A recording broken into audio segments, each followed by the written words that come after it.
Hi, this is Ted. Today I would like to compare cold reading to the types of prophets you're seeing on YouTube and in churches a lot lately. Now, before I move on, I do want to say I'm not against prophecy. I am, however, pointing out that what you're hearing on these popular channels and what you're hearing from popular preachers, I'm not buying that it is from God. And I will tell you why in a few minutes, at least some of the reasons. You'll get this more and more as I'm digging more and more into prophecy and how and why and all that kind of stuff. First of all, if you would read Deuteronomy chapter 18, you see a list of different types of spiritual quests into the other world and into the future that all of them are taboo for Christians and for Jews and for people of the book. In that, they also then go into a section of a prophet that is to come, which is good. He's a good one. But then they go back into foretelling and looking into the future, and from a point of view that is more common in the world today. People who claim to be seeing visions, people who claim to be getting dreams, people who claim to be getting different forecasts of the future from God. And it says stay away from them too. Now, there is a reason he's saying stay away from them, and he qualifies it by saying basically if what they say does not come to pass, they should be put to death. So it's a strong warning. Don't be fast and don't be quick. Don't be joining some group that teaches you how. Because believe me, if God is going to give you a word of knowledge, if God is going to give you a prophecy, you don't have to be trained or taught. Like Samuel, you could be lying down in your bed, and you're gonna know. Even still, you are called to make sure it is scriptural. You're called to make sure that it will be fulfilled. In other words, if it doesn't get fulfilled, don't ever do it again. All right, having said that, what I wanted to point out is there's a connection between the world's spirituality, people like psychics and mediums and fortune tellers.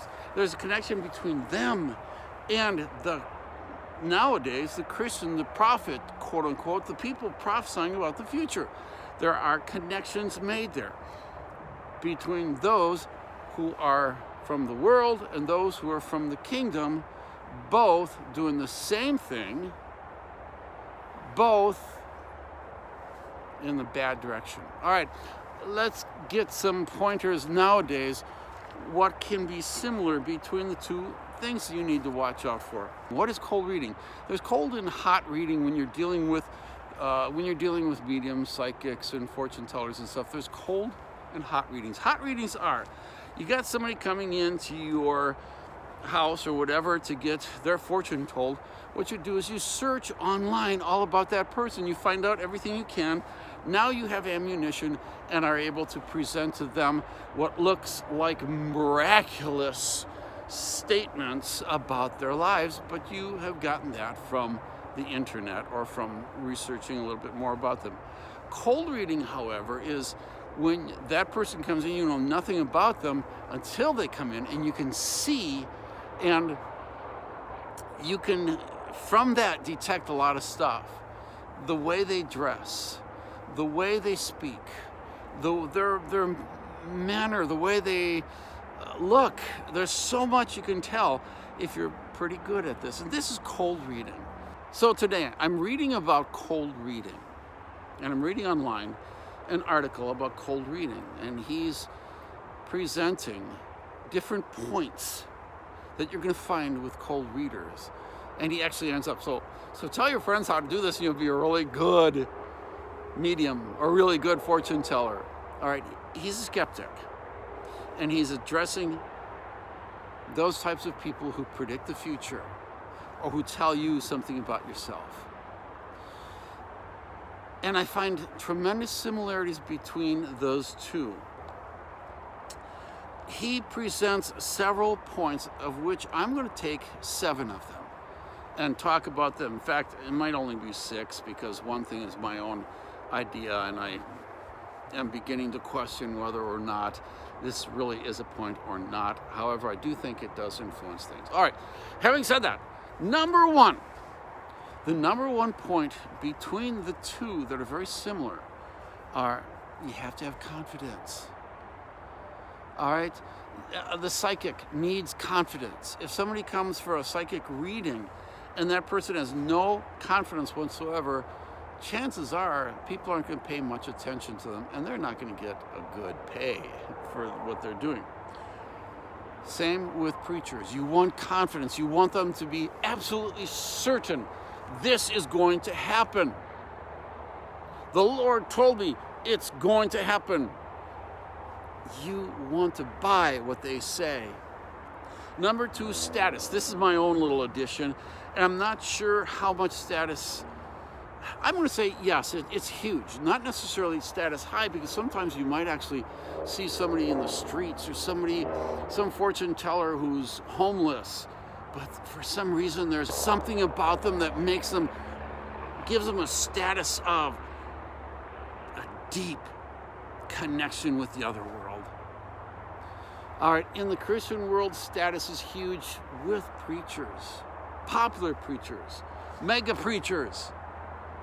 Preachers like Kenneth Copeland, Hank Hanegraaff, Jeremy Johnson. These guys, they have status. All right, and because they have status, there's a certain feeling of they would never lead me astray. They wouldn't lead me astray. They would definitely give me only what is from God, because they have more to lose if they lead me astray. Thirdly, cooperation. This one, I'm not going to say a lot about, but basically you need to cooperate with them. You need to connect somehow with that person. If you don't connect with them, you're not going to listen to them. So the person in charge needs somehow to get that connection with you, so you need to cooperate. Fourth, there are gimmicks. Now, this is something that mediums and psychics and fortune tellers will use. They'll have the crystal ball, or they'll have tea leaves, or they'll have a deck of cards or something like that. These are gimmicks that people will think there's something in them. There's something about that. There's something magical or spiritual in all that. Among pastors and preachers, I don't see a lot of gimmicks. I see other things, though.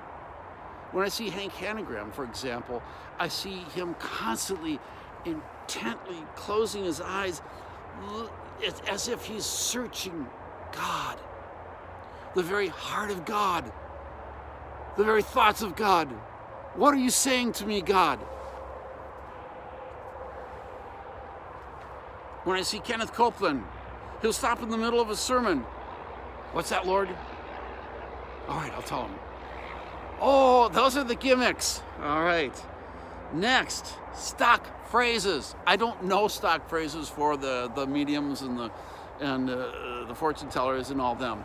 I do know the stock phrases for preachers. The Lord told me. I had a dream. Thus saith the Lord. Stock phrases. And people, ooh, special. 6, flattering. That's a good one. I don't know much about people who are in the spiritual world outside of the Christian world. I definitely see people like Kenneth Copeland praying for somebody now with status like he has, and he's praying for you, and you look up to him. Oh, he is just, every word he says is from God, straight directly from the throne room itself, and he says to you, you're going to be somebody special. Oh, flattery. We love to be flattered. All of us do. It's part of human nature. And all right, that kind of stuff, it definitely draws us in. And finally, tell people what they want to hear. We're going through a very difficult time in the United States where a president doesn't want to leave. And people who are conservative want to feel like things are in control, as do liberals. But right now, things don't feel in control. Everything seems very unsure. And because of that, we look to people like the prophets to tell us what the future will be, so we don't worry as much, so we're not that bothered. And what do we want to hear? Well, if you are in these conservative churches, you're going to want to hear that Trump will keep his office. Why? Because straight line prediction says if he doesn't, if the Democrats get control, this country is doomed. All right? But if he wins, if he somehow keeps it, we're saved. God is going to bring about that tremendous revival that's about to come. All right? That's about all I got to say. I just wanted you to see the connections between the two and why we're drawn to this kind of stuff. And my warning is, don't be drawn to that stuff. And if, perchance, and I think it's going to go this way, if President Trump does not make it, all those preachers, every one of them, have sinned against God. Every one of them should repent and stop preaching and telling you, and I'm going to get a lot more into this, different dynamics that you're going to see them say that trap people, because there are a lot of little tells and things that they're doing that it's not from God. All right, this is Ted. Have a good day.